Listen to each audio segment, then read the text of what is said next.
приятно. Приятно увидеть вас на нашем предприятии. Начнем. Да? У вас мало времени. Здесь. Я прошу прощения. Михаил Юрьевич в свое время возглавлял у нас ОПК. Потом дело. уже перешло по разуправлению к предприятию. Здесь мы выставили нашу продукцию, которую сейчас выпускаем. Значит, в основном это лесопильное предприятие. Объем производства почти 200 тысяч метров мы сейчас достигаем, подходим к этому объему и стремимся вот к этой цифре подойти. 200 тысяч кубических метров готовых продуктов. Сначала занимаюсь только лесопилением, с 2004 года так активно работаем. Но 2 последних года, особенно в этом году, начинаем заниматься деревопереработкой более глубокой, в связи с известными экономическими изменениями, которые там на слайдах у нас. Там, чтобы выжить, начинаем строгать и делать дополнительные виды продукции. Вы тут волновались, дождь пошел, так совсем переживали. Не будете одевать? Это на всякий случай. Ну, чтобы не запачкаться. Хотя вас, да, просто не запачкаться. Там Это же, очень пыльно, потому что это же все-таки лесопильное, да, завод. Хотя мы старались убирать, но так как у нас идет еще строительство много, то, конечно, не так все просто сделать. Сейчас я покажу.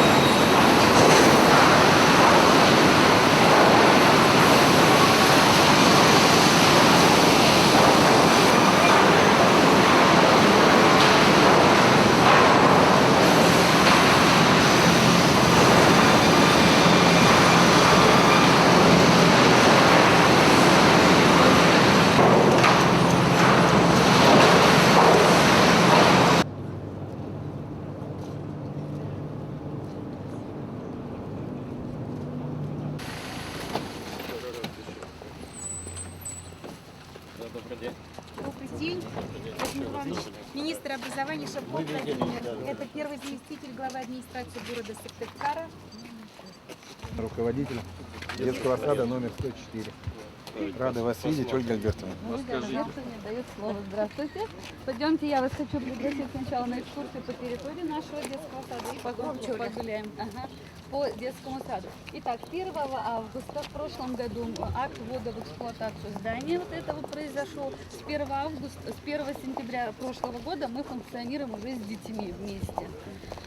Целый год прожили. Детский сад построен по технологиям немецким деревянного домостроения. Садик металлом, что ли, обшит? Обшит, да, сайдингом. Металлическим. Но внутри-то у нас все Металлическим сайдингом обшит сайдингом. Дальше годик мы прожили. Профиль металлический. Да, и там соответствующая прокладка между. Да, год мы прожили, все зимой, то есть мы уже прожили и уже почувствовали, что никаких сбоев с теплом не было в детском саду. Все, дети прожили очень хорошо. Здесь полностью решена вот в этом микрорайоне проблема с устройством детей. Здесь нет детей, которые нуждаются в детском саду. Все получили места, и в детском саду всех возрастов дети от 1,5 лет. У нас 6 групп функционирует. Полностью самое радостное, вот мы переживали, будут ли укомплектован штат. Штат укомплектован полностью. Общая площадь какая здание? Общая площадь здания 1386 тысяч метров.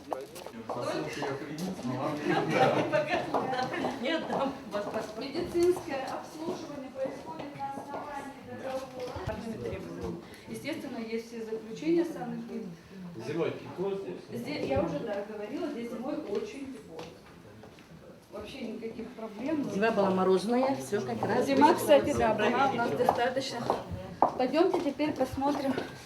Значит, на сегодняшний, так как в летний период, естественно, детей поменьше, поэтому детей поменьше, в этой группе сейчас уже детей. Здесь у нас группа, которая будет готовиться. Вот с 1 сентября это подготовительная группа. Здесь дети будут готовиться к обучению в школе. Вот это предшкольная подготовка, 5 лет будет производиться. Вот, посмотрите, пожалуйста, спальню.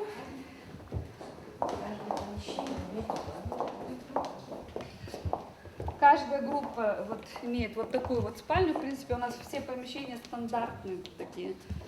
Вот здесь дорожки, здесь, в принципе, ничего лишнего не может быть. Цель визита была, я уже сегодня сказал, на совещании посмотреть, как выполняются указы президента, которые известны как майские указы 2012 года. Начиная свою деятельность в округе, я практически посетил все субъекты федерации и провел вот аналогичные совещания везде. Должен сказать, что с точки зрения системного подхода, мне кажется, что вот Вячеславу Михайловичу и его команде удалось построить систему, направленную на исполнение указов, и самое главное, на достижение тех целевых показателей и индикаторов, которые предусмотрены этими указами.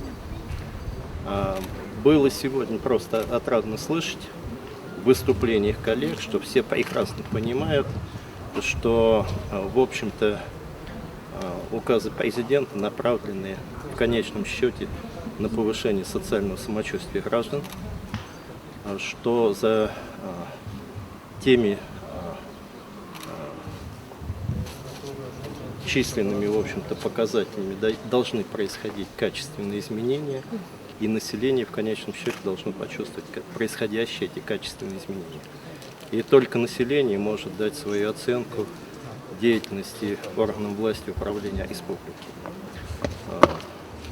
В республике налажен мониторинг достижений показателей, есть понимание того, какие показатели и индикаторы будут достигнуты по годам, потому что, вы знаете, у нас по отдельным показателям есть срок достижения 2016 год и 2018 год. Вот. Мы сегодня поговорили о том, какие средства есть для достижения показателей и каких не хватает. В целом я должен сказать, те показатели, которые необходимо было достигнуть в 2012 и 2013 году, это прежде всего касается повышения заработной платы и работникам образования и медицины, они достигнуты, есть положительные тенденции по 2013 году в этом плане. Вот. Достаточно подробно мы поговорили по отдельным направлениям работы, по которым есть еще проблемы, и есть над чем работать. Ну, а если в целом вы так наставите, я хочу сказать, что впечатление у меня в целом положительное.